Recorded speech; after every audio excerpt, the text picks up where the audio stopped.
President Yoon Suk Yeol will be heading to Washington, D.C. next week for a summit with his U.S. counterpart on April 26th, upon a state visit invitation from President Joe Biden amid a host of bilateral and regional concerns. So what are the issues on the summit agenda? What are the implications of the recent U.S. intelligence leak on the upcoming summit? And what are the current challenges faced by the two countries? Welcome to Issues and Insiders. Today we address the upcoming summit between the presidents of South Korea and the US from the foreign media's perspective. For this, I have Thomas Maresca here in the studio. Thomas, it's good to have you with us. Great to be here.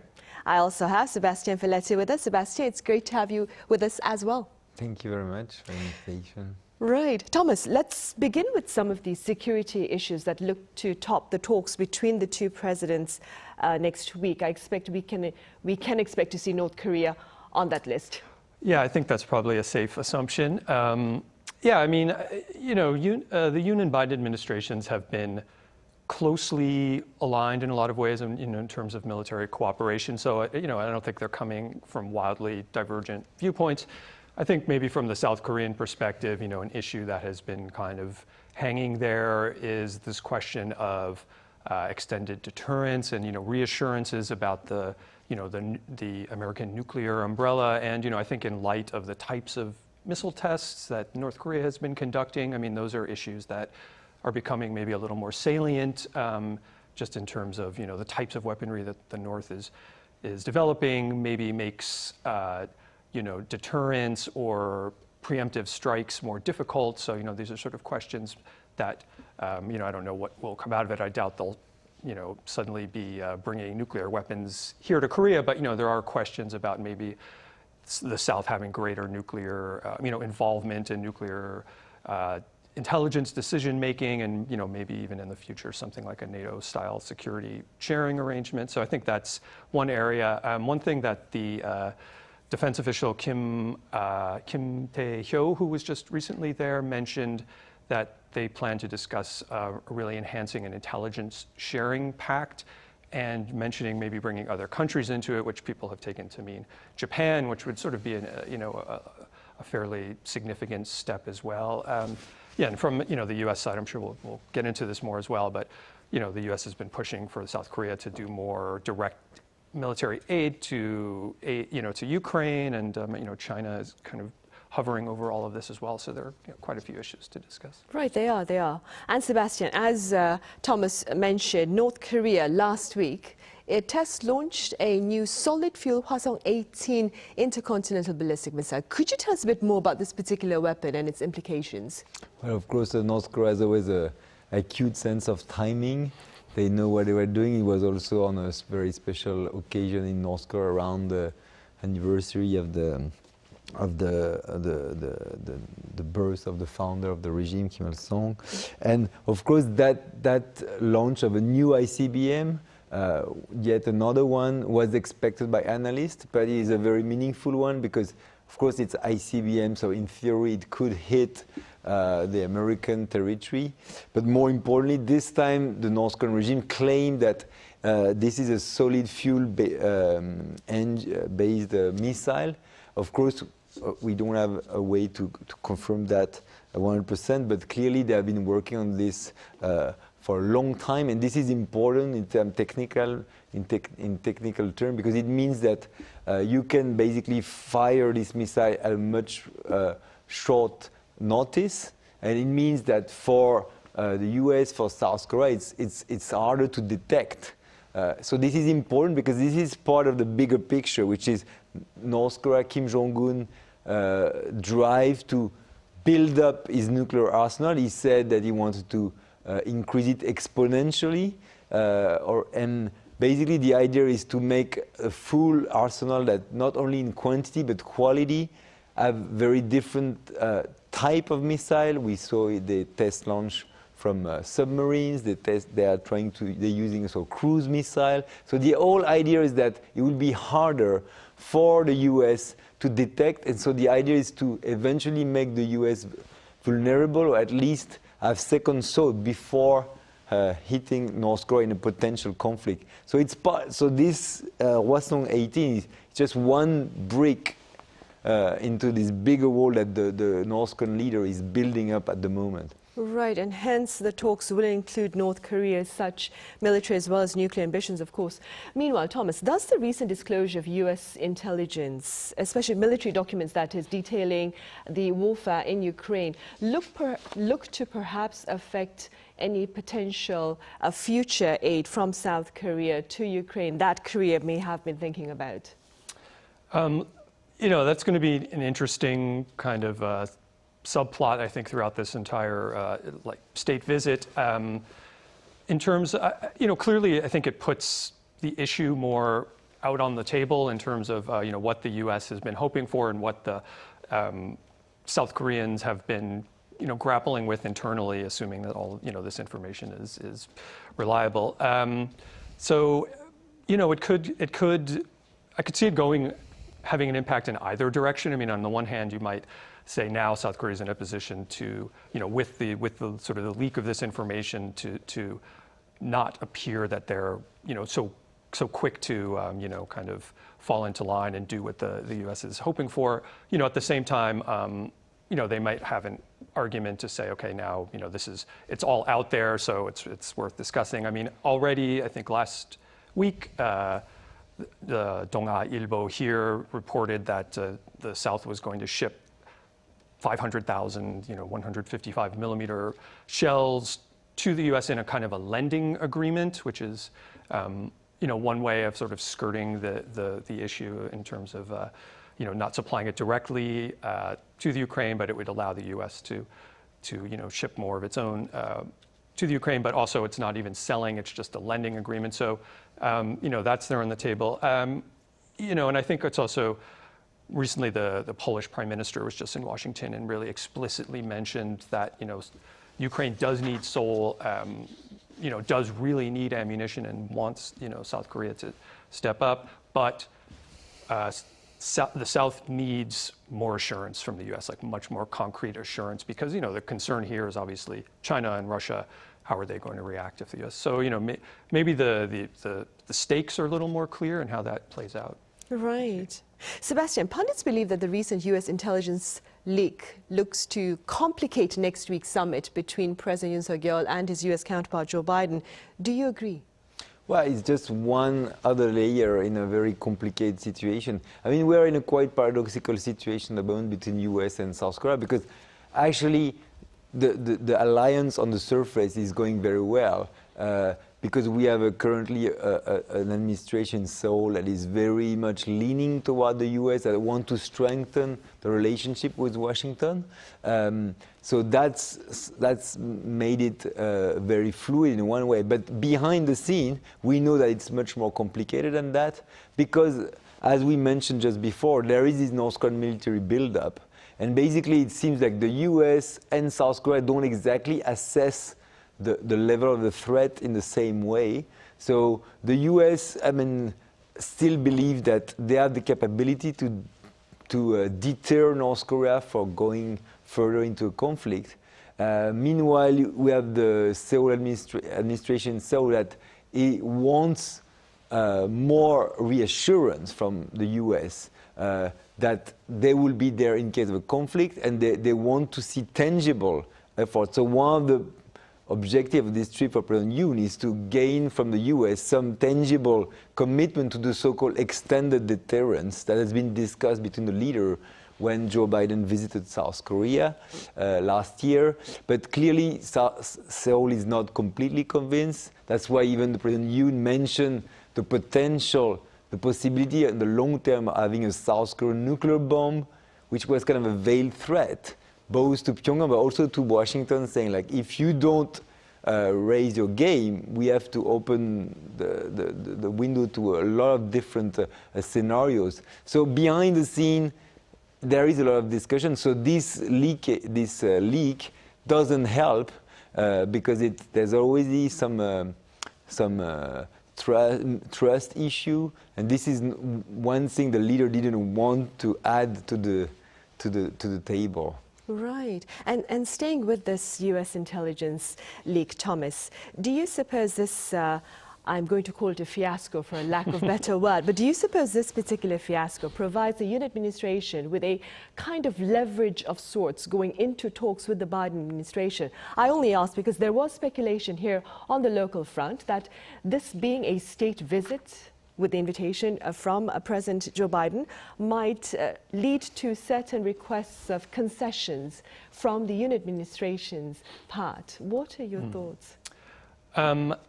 I mean, clearly it's a point that I think on many levels, Yoon can say, our foreign policy positions have, he's suffering tremendously in terms of popularity, domestic popularity. I mean, and the reaction, the way that the Yoon administration has reacted to the news of this leak has been, deeply unpopular. I mean, obviously political opponents are making a lot of hay out of it, and he's already got this reputation of, I've heard it called humiliation diplomacy. The tightening of relations with Japan was, a major step that has been, that the U.S. clearly is in favor of, but the Yoon administration has, taken a tremendous hit, on popularity-wise. So clearly there's something to be said about, it's probably in your interest to Washington to give us some concessions so I don't go back looking even worse than before. I mean, there's electoral considerations coming up, and I think in a lot of ways, yes, the Biden and Yoon administrations have worked together in several areas. I mean, there are obviously cracks in that partnership, but how that will play out. I mean, I'm sure we'll talk about it as well, but there are economic considerations as well. So there's a lot on the table.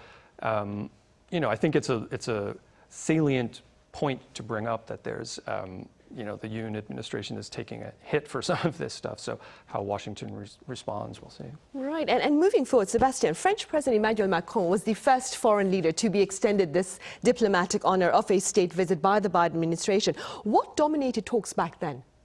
Well, actually, it's a very interesting parallel to make because, of course, I mean, France, South Korea are in a different situation when it looks at the U.S., but they are both allies. And there are similarities in the sense that the reason why there was this state visit extended to Emmanuel Macron, and who came with the First Lady Brigitte Macron, at that time was a lavish, warm welcome. But basically, that was seen as a payback or sweetener because 1 year ahead before, there was a huge spat between France and the US when basically the so-called AUKUS deal with Australia, when the US and the UK torpedoed a deal, a French-Australian deal to build submarines. That was a huge blow for France, for Emmanuel Macron, and in a way to mend the fence, Biden offered the honor of a state visit. So there's a bit of I think the situation with South Korea is quite different because we never went to that extent, but still, in this gesture that the Biden is doing today to Yoon is also a way to demonstrate very much in public how much he cares for his ally and to cover up for more challenging issue on the table. So at that time, the big discussion was about Ukraine, because that's the main issue for transatlantic relation. Ukraine, but also the so-called IRA, Inflation Reduction Act, which is also a big issue between South Korea and the US, but it's also a big trade irritant between the EU and the US, and of course the French complain about this IRA and try to get some concession, like the Koreans did, and of course they got very little, but at least they need to bring back home something that they can flag as at least a little sweetener. Right, and staying with what our Sebastien just said, Thomas, do you suppose the Inflation Reduction Act as well as the US CHIPS Act will dominate economic talks between President Yoon and his US counterpart, Joe Biden? Yeah, absolutely. I think it's a major, issue of concern for some of the reasons Sebastien was mentioning. I mean, clearly the South Korean trade relationship with China is massive and quite important and central, and central to some of these key industries like semiconductors. So it's not easy for South Korea to just sort of, flip the switch and say, okay, we're really cutting you out.